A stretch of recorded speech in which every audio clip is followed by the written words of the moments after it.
Imagine you're wrong about the dead. All of us assume the grave is the end of a voice, but suppose it's only a change in how far that voice has to travel. It's a comforting thought at a funeral, and a terrifying one everywhere else. Because if the dead can speak, then no secret stays buried, and no lie is ever finished. Somewhere in West Virginia, there's a man in an unmarked grave who learned that the hard way. Because the one witness he was certain he'd silenced turned out to be the only one that mattered. I'm Misha Harper, and this is Decoffinated.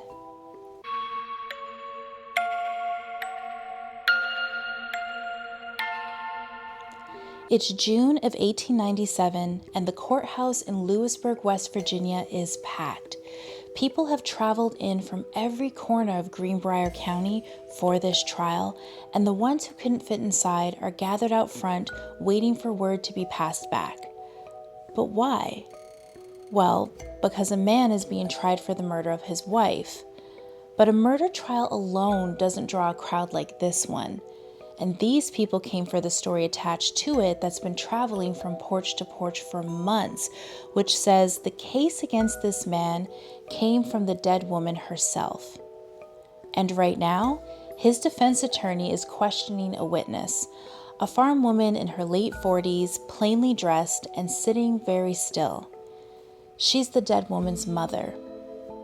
The lawyer brings up that story. He asks her about a dream she supposedly had, and he's asking because he is certain, without a shadow of a doubt, that once she starts describing it out loud, the jury will see exactly what he sees, which is a poor woman who lost her daughter and then lost her grip on reality. She looks back at him and calmly states, "It was no dream." Now, to understand what she meant by that and why the defense would come to regret ever asking the question, we have to leave that courtroom and go back about 9 months, to the autumn of 1896, when a stranger came to Greenbrier County. So the stranger who rolled into Greenbrier County in the fall of 1896 is a blacksmith who drew attention immediately. He was described as big, handsome, super charming, and strong. He went by the name Edward to some and Trout to most, even though neither of those was the actual name he was born with. Nobody in the county knew a thing about where he'd come from or what he'd left behind. One of the local girls who noticed him is Zona Heaster, who everyone called Zona. There was very little record kept of her, a single photograph and a birth date nobody wrote down, but the one thing the town definitely kept tabs on was the gossip, because just a year before, Zona had a baby out of wedlock, and in a tiny, deeply religious county back in the 1890s, that was the kind of social stigma that basically followed a girl everywhere she went. Nonetheless, Zona ended up falling for the new blacksmith hard. Everything moved so fast that within weeks of meeting, the two of them were already engaged. Now, while all that's fine and dandy, there was one person who was completely against this relationship from day one, and that was Zona's mother, Mary Jane Heaster, the woman we just left sitting in that crowded courtroom.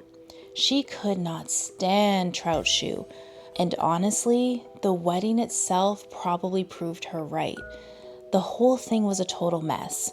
It was incredibly rushed, held late at night, and none of Zona's family was present. It actually freaked out the Methodist minister so badly that he stopped the ceremony halfway through and refused to finish it. But do you think that stopped Trout? He didn't care, because the very next morning, he just went out and found someone else who was willing to marry them anyway. But with all that work, the marriage only ended up lasting about 2 or 3 months. So flash forward to early January of 1897. Zona gets sick with this random illness that nobody can really identify. Because of that, the local doctor, a man named George W. Knapp, who also happened to be the county coroner, began calling the house regularly to check on her. Now, keep that detail in your back pocket because it means that when everything finally goes down, there's already a convenient medical excuse just sitting there ready to go. Then came the morning of January 23rd. Trout went to the home of a neighbor known as Aunt Martha Jones and asked whether her son Anderson, who was about 11 years old, could go over to the Shue house and do some chores for Zona. Anderson had done work for them before, so the request itself wasn't unusual. Now, what was unusual is that Anderson had other errands to finish first, and over the course of that morning and into the early afternoon, Trout came back to the Jones home 4 separate times to repeat the same request. 4 times. Now, whatever was going on inside that house, Trout Shue was very invested in making sure that a child and not himself would be the next person through his front door. Now, this is where the story kind of splits, because there are 2 totally different versions of what Anderson actually found inside. The popular version you always hear is that Zona was lying at the bottom of the stairs, perfectly laid out like someone staged her there. But Anderson's actual eyewitness account, and remember, he was the only person there, tells a completely different story. They don't match at all. And honestly, no one has ever been able to make sense of the 2 versions, so here's what the kid actually said happened. Anderson gets to the house a little after 1 p.m. Decades later, as a grown man though, he said he felt this immediate wave of dread before he even walked up, and he actually noticed blood near the porch. So he knocks, there's no answer, but the door is unlocked. So he steps inside, and there's a trail of blood leading him through the kitchen right to the closed dining room door. He knocks again. He hears absolute silence. So he pushes the door open and almost trips right over Zona. She's lying flat on her back on the floor, her eyes wide open, just staring at the ceiling. Now he goes to reach down and shake her, and he realizes how freezing cold she is and completely panics. So he runs. He sprints past his mom's house yelling that Mrs. Shue is dead, and runs straight to the blacksmith shop to tell Trout. Trout tears off towards the house, and Anderson goes to track down Dr. Knapp. Now, by the time Anderson and Dr. Knapp arrive at the house, Trout had already lifted his wife off the floor, laid her out on the bed, and dressed her himself in a high, stiff-collared dress with a scarf wound tight around her neck. Now, back then, preparing a body for burial was strictly a job for the woman in the county, always, and a husband doing it alone was strange enough to be remembered and repeated. When Knapp tried to examine the body, Trout sat on the bed cradling Zona's head against his chest and would not release it. He was sobbing, inconsolable, and rather than pry a dead woman's head out of her grieving husband's arms, the doctor cut his examination short. He recorded the cause of death as heart failure, and in 19th century medicine, it's called an everlasting faint. Now, since he's been treating her for weeks anyways, it seemed to fit, and nobody in any official capacity asked a single further question. Zona died on a Friday. On Saturday, her body was carried to her mother's home for the wake, and there, Trout did the exact same thing he did at her deathbed. He guarded her head. He stayed seated at the head of the coffin the entire time, kept mourners from getting close, and propped her head up carefully in place. Some of the people filing passed notice and whispered about the way the head moved when the body was handled, with this looseness that heads don't have when the neck beneath them is intact. But whispers at a funeral aren't a legal proceeding, and the certificate said heart failure. On Monday, January 25th, Zona Heaster Shue was buried, and as far as the law was concerned, the case is officially closed. Her mother never believed a word of it. Mary Jane Heaster is said to have declared the moment she heard her daughter was dead that the devil had killed her, and everyone knew who she meant.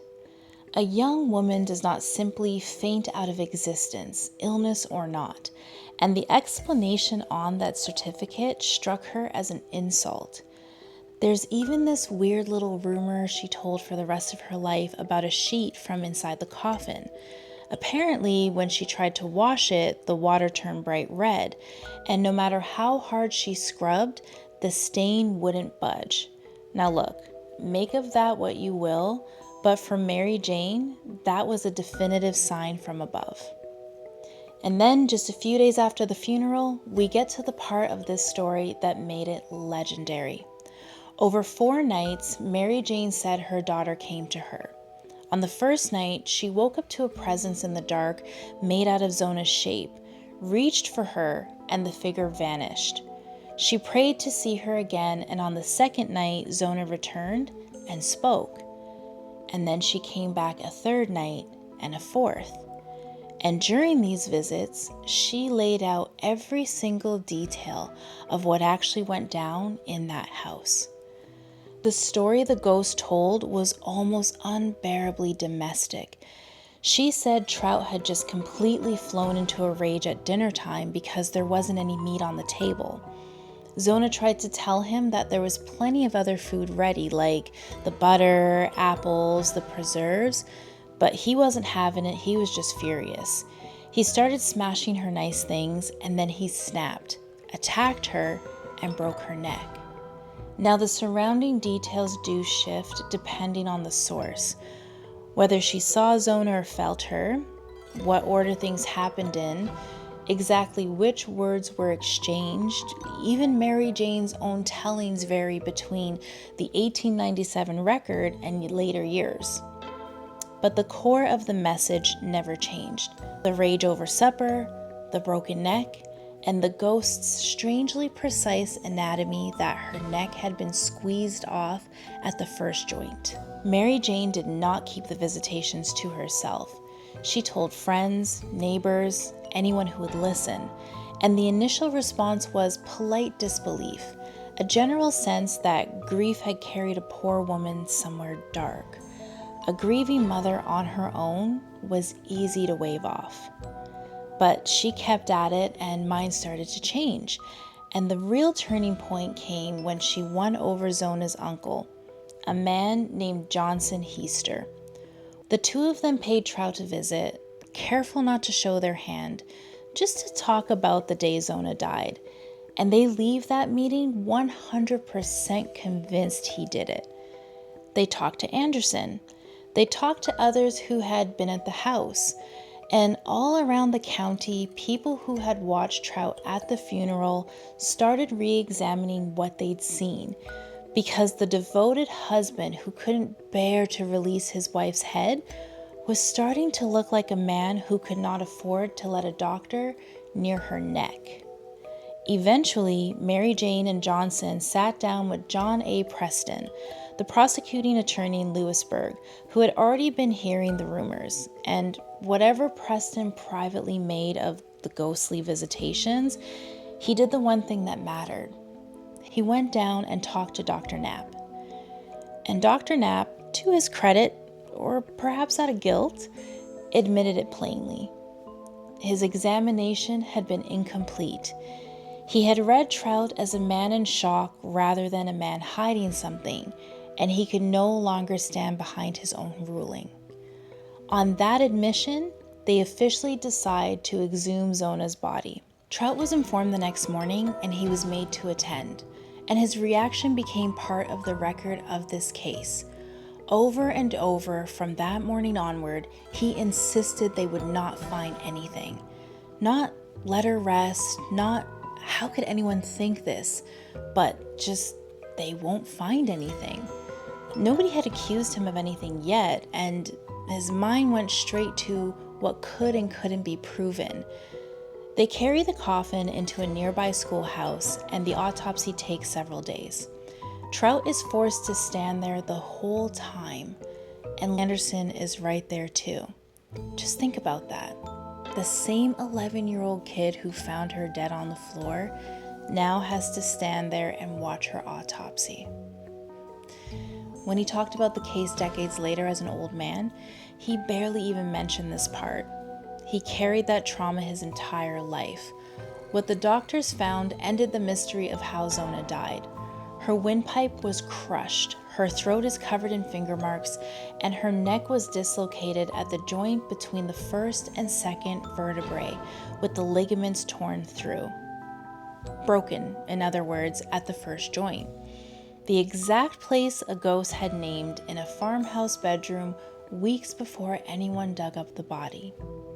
Trout Shue was arrested and charged with the murder of his wife, and only then, with him sitting in the Lewisburg jail, did Greenbrier County finally ask that question that should have been asked the day he arrived. Who actually was this man? So the answer to that question was actually way worse than anyone could have guessed. It turns out Zona wasn't his first wife. She was actually his third.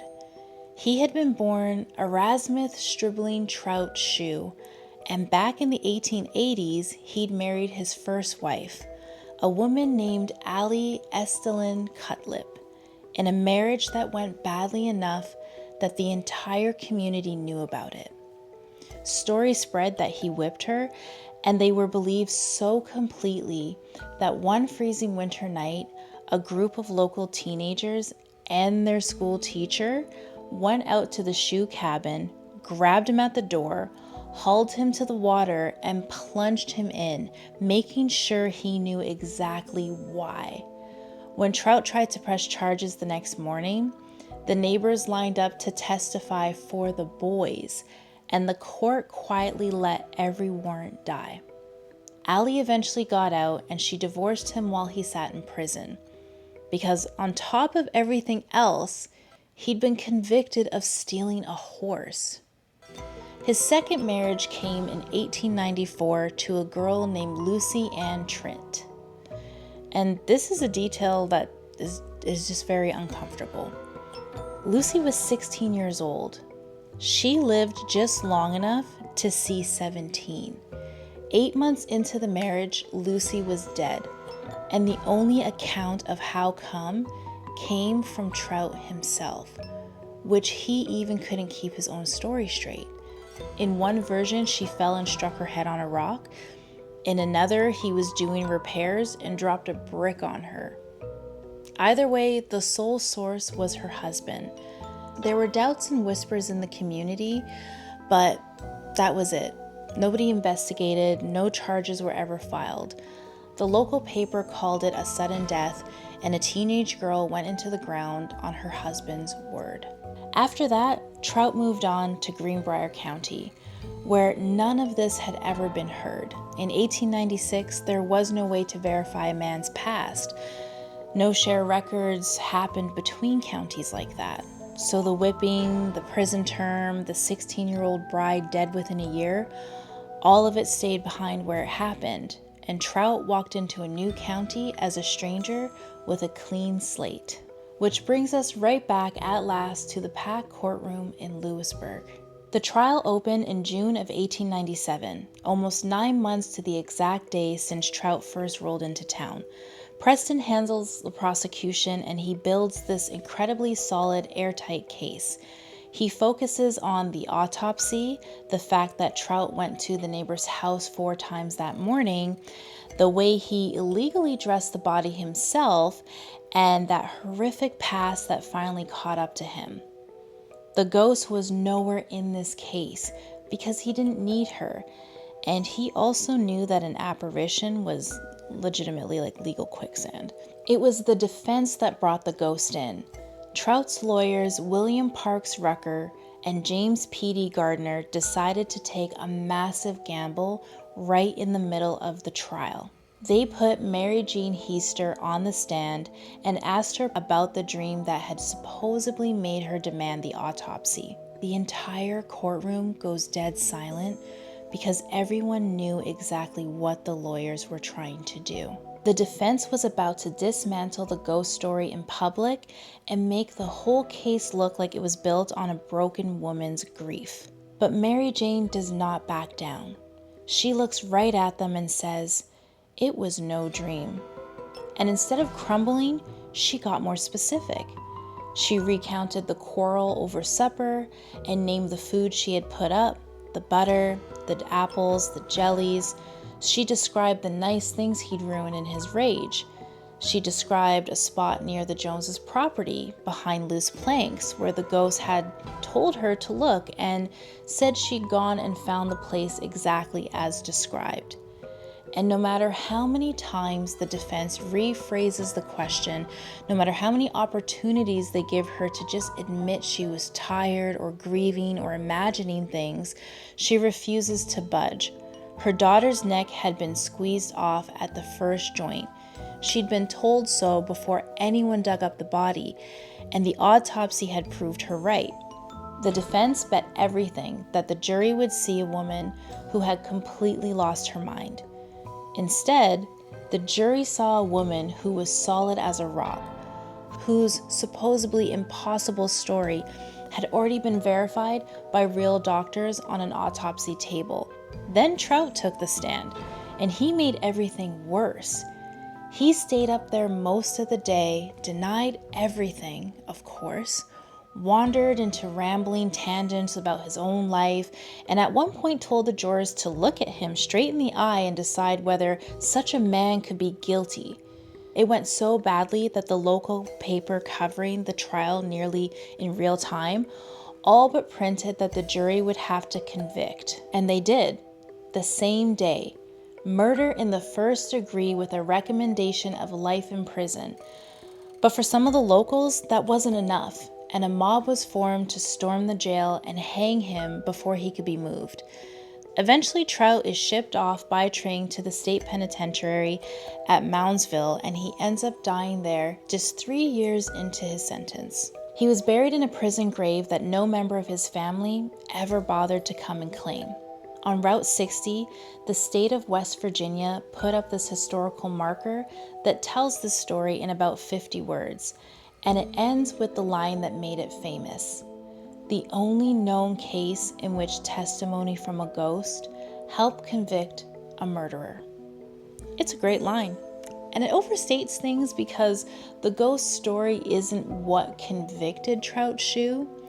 The prosecution actually never touched it. It's the defense that dragged it into court and impaled themselves on it. What convicted him was a broken neck, a crushed windpipe, his sketchy past, and his own bizarre behavior. The ghost didn't convict him at all.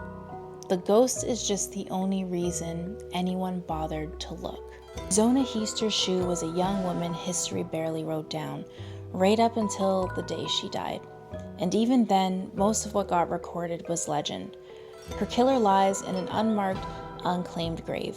But Zona, she has a tombstone naming her the Greenbrier Ghost, a historic marker right on the highway, and a mother who sat in a packed courtroom and refused to change a single word of her story for the rest of her life. That's the story of the Greenbrier Ghost. This has been Decoffinated. Pour another cup because there are so many more stories where this came from.